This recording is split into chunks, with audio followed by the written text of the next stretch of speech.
Sodium, Na जो है वो आपके पास सोडियम है। और सोडियम का जो एटॉमिक नंबर होता है, सोडियम का एटॉमिक नंबर 7 होता है और इसका जो एटॉमिक मास है वो आपके पास है 23। इस एटॉमिक नंबर का जो दूसरा नाम है वो है प्रोटॉन, इसको प्रोटॉन कहते हैं। प्रोटॉन को डिनोट करते हैं Z से। प्रोटॉन जो है के पास है वो Z के बराबर है। एक एटम के अंदर जितने प्रोटॉन होते हैं उतने ही इलेक्ट्रॉन होते हैं। तो याद रखने की बात क्या है कि नंबर ऑफ प्रोटॉन बराबर है नंबर ऑफ इलेक्ट्रॉन के। इसके अलावा दूसरा जो के पास है वो है क्लोरीन या क्लोराइड। क्लोराइड जो के पास है, इसका जो एटॉमिक नंबर है, इसका जो एटॉमिक नंबर है वो है आपके पास 17। इसका एटॉमिक नंबर 17 है और इसका जो एटॉमिक मास है वो है 35। एटॉमिक नंबर का दूसरा नाम जो होता है वो प्रोटॉन होता है और प्रोटॉन को हम डिनोट करते हैं Z से। जितने प्रोटॉन होते हैं उतने ही इलेक्ट्रॉन होते हैं। एक एटम के अंदर नंबर ऑफ प्रोटॉन बराबर होता है नंबर ऑफ इलेक्ट्रॉन के। ये इसलिए बताया, ये इसलिए बताया क्योंकि अभी हमें क्या करना है, एटम का स्ट्रक्चर बनाना है। सोडियम के एटम का स्ट्रक्चर बनाना है और क्लोरीन के एटम का स्ट्रक्चर बनाना है। अब देखिए एटम क्या है, एटम जो कंपोज होता है, एटम कंपोज होता है प्रोटॉन, एटम जो कंपोज होता है वो प्रोटॉन, न्यूट्रॉन और इलेक्ट्रॉन। ये तीनों चीज मिलके क्या बनती है, ये एटम कहलाता है। एटम के अंदर तीन चीजें होती है, प्रोटॉन, न्यूट्रॉन, इलेक्ट्रॉन होता है। एटम के सेंटर, देखिए ये एटम है, एटम के सेंटर के अंदर होता है न्यूक्लियस और न्यूक्लियस के अंदर दो चीजें होती है, एक होता है प्रोटॉन और एक होता है के पास न्यूट्रॉन। एटम के अराउंड के अंदर ऑर्बिट होते हैं और इस ऑर्बिट के अंदर होते हैं इलेक्ट्रॉन। हमें ये करना है, ये सोडियम है, ये सोडियम का एटॉमिक स्ट्रक्चर बनना है। तो इसमें 7 इलेक्ट्रॉन को डिस्ट्रीब्यूट करना है ऑर्बिट के अंदर। फर्स्ट जो ऑर्बिट है इसके अंदर 2 इलेक्ट्रॉन होते हैं। सेकंड ऑर्बिट के अंदर होते हैं 8 इलेक्ट्रॉन। टोटल हमारे पास 7 इलेक्ट्रॉन है, 2 डिस्ट्रीब्यूट कर दिए, 5 रख दिए। तो दूसरे ऑर्बिट के अंदर टोटल कितने इलेक्ट्रॉन होते हैं, वो होते हैं आपके पास 5। ये है सोडियम का एटॉमिक स्ट्रक्चर।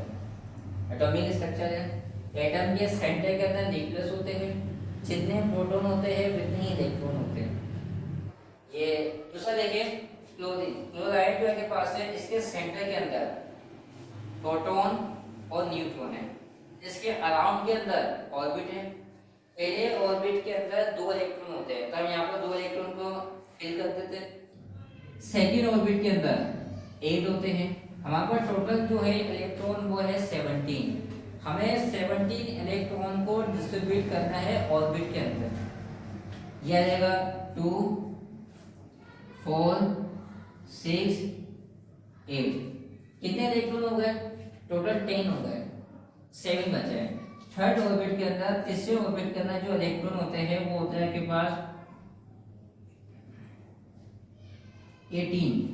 तीसरे ऑर्बिट के अंदर जो इलेक्ट्रॉन होते हैं वो 18 होते हैं। हमारे पास कितने बचे, 7 रहेंगे, 2 4 6 और ये 7 होगा।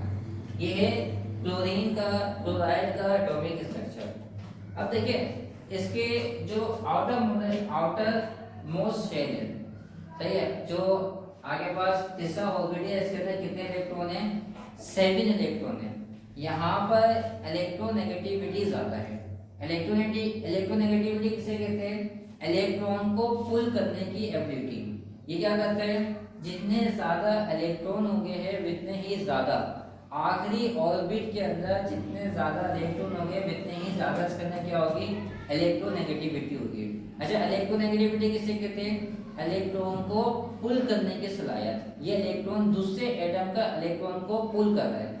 तो यहाँ से ये क्लोरीन क्या कर रहा है, इस एटम को पुल कर रहा है। तो ये जो एटम है, ये एटम क्या हो रहा है, यहाँ से लूज हो रहा है, ये लूज हो गया। जो इलेक्ट्रॉन लूज करता है, जो इलेक्ट्रॉन देता है, उसके ऊपर प्लस का साइन आता है। जब ये इलेक्ट्रॉन देगा तो इसका प्लस का साइन आ जाएगा। चलिए क्या कर रहा है, ये इलेक्ट्रॉन गेन कर रहा है, ये लूज कर रहा है, यहाँ पर इलेक्ट्रॉन गेन हो रहा है। जो इलेक्ट्रॉन गेन करता है उसके पास माइनस साइन आ जाता है। अब देखिए ये तो आगे पास स्ट्रक्चर तौर पे आगे पास एटम क्या कर रहा है, इलेक्ट्रॉन लूज कर रहा है और गेन कर रहा है। अगर इसको इक्वेशन की बेस से बनाएं तो इक्वेशन की बेस पे क्या बनेगा, देखिए ये आगे के पास Na ये आ गया Na माइनस प्लस इलेक्ट्रॉन इसने लूज कर दिया। ये इक्वेशन क्या शो कर रही है कि सोडियम ने अपना एक इलेक्ट्रॉन लूज कर दिया, इसके बाद पॉजिटिव साइड लग गया। जो इलेक्ट्रॉन, जो एटम अपना इलेक्ट्रॉन लूज करता है या गेन करता है तो वो आयंस कहलाता है, ये सोडियम आयंस है। चलो दूसरी इक्वेशन देखें, ये क्लोरीन है। क्लोरीन के पास क्या आ रहा है, क्लोरीन ये इलेक्ट्रॉन को गेन कर रहा है, क्लोरीन इलेक्ट्रॉन को गेन कर रहा है, तो इसकी जो इक्वेशन बन जाएगी आ जाएगा पास क्लोरीन आगे पास है माइनस। ये माइनस का साइन ये शो कर रहा है कि क्लोरीन ने एक एटम दिया है, जब इसके बाद माइनस साइन है और इसको हम आयंस कहते हैं। अच्छा हमारा जो टॉपिक है वो क्या है, आयोनिक बॉन्ड। आयोनिक बॉन्ड किसे कहते हैं, आयोनिक बॉन्ड कहते हैं force of attraction.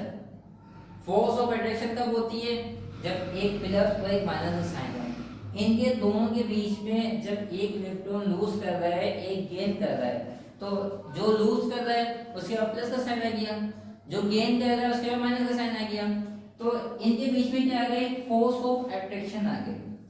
Force of attraction that holds oppositely charge is called ionic bond. तो डेफिनेशन क्या करिए, डेफिनेशन समझिएगा। देखिए ये पॉजिटिव साइन है, इसने क्या करा, ये आगे पास Na आगे पास आयन है के पास और क्लोरीन के आयंस है, इन्होंने क्या करा, इनके के बीच में जो फोर्स है वो फोर्स ऑफ अट्रैक्शन है, क्या गया chlorine sodium chloride. Ionic bond की डेफिनेशन देखें, force of attraction that holds, force of attraction यानी अट्रैक्शन की फोर्स जो क्या कर दी है, होल्ड की हुई है, पकड़ी हुई है, किसको, ऑपोजिट आयंस को। ऑपोजिट आयंस को क्या कहते हैं, होल्ड की हुई है, इसको कहते हैं आयनिक बॉन्ड।